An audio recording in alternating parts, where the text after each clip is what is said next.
Welcome everyone to Maseches Demai. Mazel Tov on the conclusion of Maseches Peah. And again, it's exciting to start the new Masechta together. So we find ourselves today in Maseches Demai, Perek Aleph, Mishnayos Aleph through Beis, Chapter 1, Mishnayos 1 through 2. So just a bit of background. So in the times of the second Beis Hamikdash, Yochanan Kohen Gadol decreed that produce that comes from an Amma Aretz. Now, Amma Aretz literally means an unlearned person. We'll discuss exactly what the parameters are of an Amma Aretz in subsequent Mishnayos.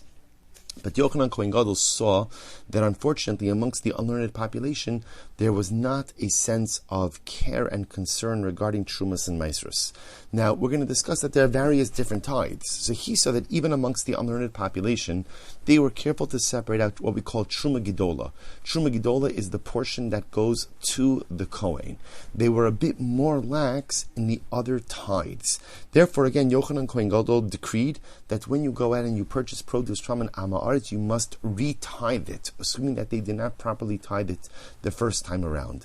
So the Mishnah actually begins with and that's Demai, we're going to see as a contraction of two words, Da-mai. What is this?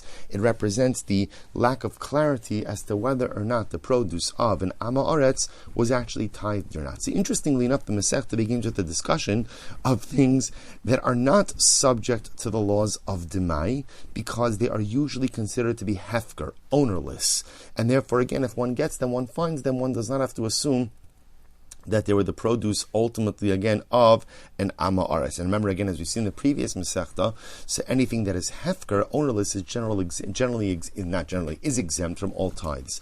So the Mishnah says, Hakalin shebedemai, a list of things that are not subject. Kalin literally means a leniency, but what it really means in this context is that the following items are not really subject to the halachos of Demai. Hashisin, wild figs; rimin is the lotus plant; uzuradin, sorb apples; benos shuach, white figs; benos shikma. Now, benos shikma is the fruit of a fig tree that's grafted together with a chestnut tree. So that fruit is called benos shikma. Novlos hatmara, dates that are blown off the tree by a strong wind, and they're blown off before they fully ripen. Vahagufnanin, and ultimately again late season grapes. Vahanitzpa, capers, right? Caper berries from a caper bush. All of these items are not, they're usually hefker. So because they're hefker, and again, that's a result that they're low quality items. So because they're low quality items, they're treated as hefker. And because they're hefker, one does not have to be concerned regarding any issues of demai. So again, remember, the Mishnah is operating with the understanding, based on our short introduction, that Yochanan Kohen Gadol, times of the second Beis Hamikdash, saw that the unlearned population were lax regarding separating out different tithes, Trumas and Maasros, said that if you purchase produce from an Amma Aretz, you have to re-tithe it. We'll see, except for Truma Gedola, you have to take everything else out. But ultimately, again, these items which are normally hefker, they're lower, they're inferior quality items, they're normally hefker, ownerless. Therefore, ownerless items are never subject to Trumas and Maasros, and therefore, again, by extension, not subject to the laws of Demai. Now, interestingly enough, the Bartenura explains, up until now, this was a list of items that were considered to be of inferior quality in the north of Eretz Yisrael, in the Galil. However, Yehuda, in the south of Eretz Yisrael, ultimately, again, there's a different list of foods that are of inferior quality and therefore considered to be hefker, ha'og, sumak, ha'chometz shebi Yehuda, vinegar produced in Yehuda, kusbar is coriander. Rabbi Yehuda says, kalashisin peturin. Rabbi Yehuda says, in general, wild figs are always considered to be hefker. They're exempt, and therefore again they're pater. There's no din of demai. Chutz mishel dufra, except from Dufra is the name of a place. So apparently again wild. So we'll actually see it's a machlokes. Some say Dufra is the name of a place. Others say the Bartenura comments. He says Dufra is a contraction and means from a tree that produces dupri, two crops. Kol harimin peturin.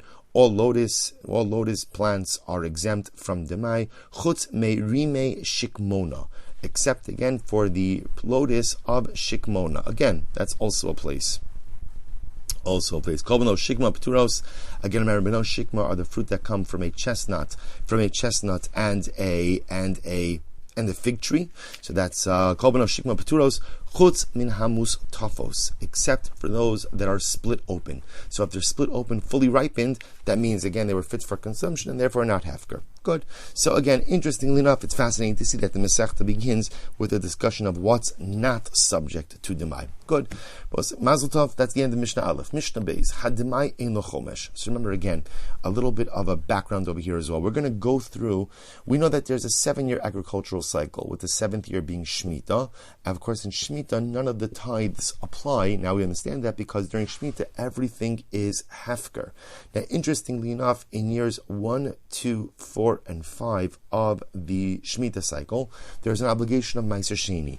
Meiser Sheni is a unique tithe in that the owner of the produce is obligated to go ahead and take it, but it's his. In other words, if I separate out Meiser Sheni, I'm in Yisrael, I separate out Meiser Sheni, it's mine to eat, but I have to eat it in Yerushalayim. What happens if you have too much, Baruch Hashem, too much Meiser Sheni, too much produce to transport? You could redeem Meiser Sheni onto money, take the money to Yerushalayim, and spend the money on food in Yerushalayim.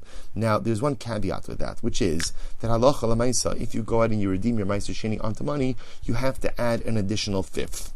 It's not a penalty, it's a Meiser Sheni surcharge. You have to add an additional fifth. So therefore the Mishnah says, Hademai ein lo chomesh. Now remember again, so if you go ahead and you were to purchase produce from an Am Haaretz, you would have to separate out Meiser Sheni from that. If you go ahead and you convert or you redeem that Meiser Sheni onto money, take the money to Yerushalayim, you don't have to add on the extra fifth. So we're going to see what's happening over here is that halacha l'maisa, even though you have to re-tithe Demai, we're going to begin to see that there are leniencies when you have to tithe it. So, for example, Meiser Sheni of Demai does not require the additional fifth. Ve'ein lo bir. Furthermore, again, it's not subject to the halachos of bir. Now, the halachos of bir say as follows: that this is before Pesach on the 4th and 7th years of the Shemitah cycle. You have to go ahead and make sure that you have distributed all of the tithes that may be in your home. And you have to recite the phrase Bi'arti HaKodesh min habayis, I have removed that which is sanctified from my home. So for example, the produce of Demai or tithes separated from Demai are not subject to this beer requirement. And again, if somebody is an onein, remember again, an onein is someone who has suffered a loss. For our purposes, aninos is the period between death and burial. So normally again, an onein is not permitted to eat Meiser Sheni, but a onein can eat Meiser Sheni of Demai. V'nichnas Yerushalayim b'yotzei. Interestingly enough, when it comes to regular Meiser Sheni, once you take it into Yerushalayim, you can't take it out. But with Meiser Sheni of Demai, you could take it in and take it out. Uma'abdin esmi uto b'drachim. And you don't have to be careful if you end up losing a little bit on the road to Yerushalayim. In other words, normally when you take your Meiser Sheni produce to Yerushalayim, you have to be very careful that none of the produce gets wasted or spoils on the way to Yerushalayim. But with Meiser Sheni of Demai, you don't have to worry as much. V'nosno la'am haaretz v'yochal kenegdo.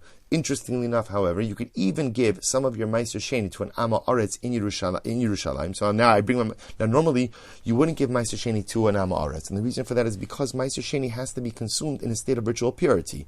Well, as we've seen before, so an Am Haaretz, a person who's unlearned, doesn't know the halachos of ritual purity. So normally you would not give Meiser Sheni to an Am Haaretz, but Meiser Sheni of Demai you can. But whatever you go ahead and you give of the Meiser Sheni to the Am Haaretz, you also have to go ahead and give. Essentially, you have to replace that with additional funds from your own money. Umechalelin also al kesef al kesef. Now, here's what's interesting. Normally, if you transfer the sanctity of Meiser Sheni produce onto coins, you can't transfer them then from one set of coins to another set of coins. Yet, again, when it comes to Meiser Sheni of Demai, one is permitted to do that. Umechalalim also kesef al kesef. You could transfer it from one set of silver coins to another set of silver coins, nechoshes on the choshes, or from one set of copper coins onto another set of copper coins, and kesef al nechoshes, or for that matter, from silver coins onto copper coins. Unechoshes ala peros. You could even do something else, which is very interesting. If you transfer the sanctity of the Meiser Sheni of Demai onto coins, you could then deconsecrate the coins again back onto produce. Now, these are all things you can't do in normal situations of Meiser Sheni, but because we're dealing with Meiser Sheni of Demai, one is permitted to do it. However, v'yachzor v'yiftas haperos, and then ultimately, again, you even have the ability to then redeem it back, right? You could redeem it from the nechoshes. In other words, you could keep on transferring sanctity from fruit to money, from money to produce, back and forth, which you're not allowed to do by regular ma'aser sheni. Dear Rabbi Meir, these are the words of Rabbi Meir. The Chachamim say no. Ya'ale haperos v'yocheli b'Yerushalayim. So the Chachamim disagree, and the Chachamim say that halacha l'maisa, that's not true. In other words, that ultimately, again, once you go ahead and you transfer the sanctity of Meiser Sheni money onto produce, you can't transfer it back. That produce has to be taken up to Yerushalayim and consumed that way. So this concludes Mishnah Beis. It's important to understand that the reason why we're able to be lenient in these different situations of Demai is as follows. Even when Yochanan Kohen Gadol decided to decree that when you purchase produce from an Ama'aris, from an unlearned person, you have to retithe it, even he understood that the majority of even unlearned people were going ahead and tithing appropriately. They were doing that which was right. They were doing the correct thing. There was a minority who wasn't. So because, again, tithing is such an important thing, they decided to be machmir, they decided to be stringent. But it's not the pshat that they actually thought that the majority of unlearned people are not properly tithing. The majority of people are doing it correctly. But in order to safeguard the institution of tithing, they felt they had to go ahead and legislate against the produce of the unlearned population, the Amei Haaretz. But because we have complete belief that the majority, the overwhelming majority of even Amei Haaretz properly tithe, that's why we do have the ability to be lenient in all of these different situations. The leniencies are based on the fact that in reality, the Am Haaretz probably did tithe it, but we're just taking extra concern, we're just taking extra care and extra caution when it comes to tithing. But again, that allows us to have room for leniencies as well. We'll stop over here for today. Mazel tov on beginning Demai, and have a great day.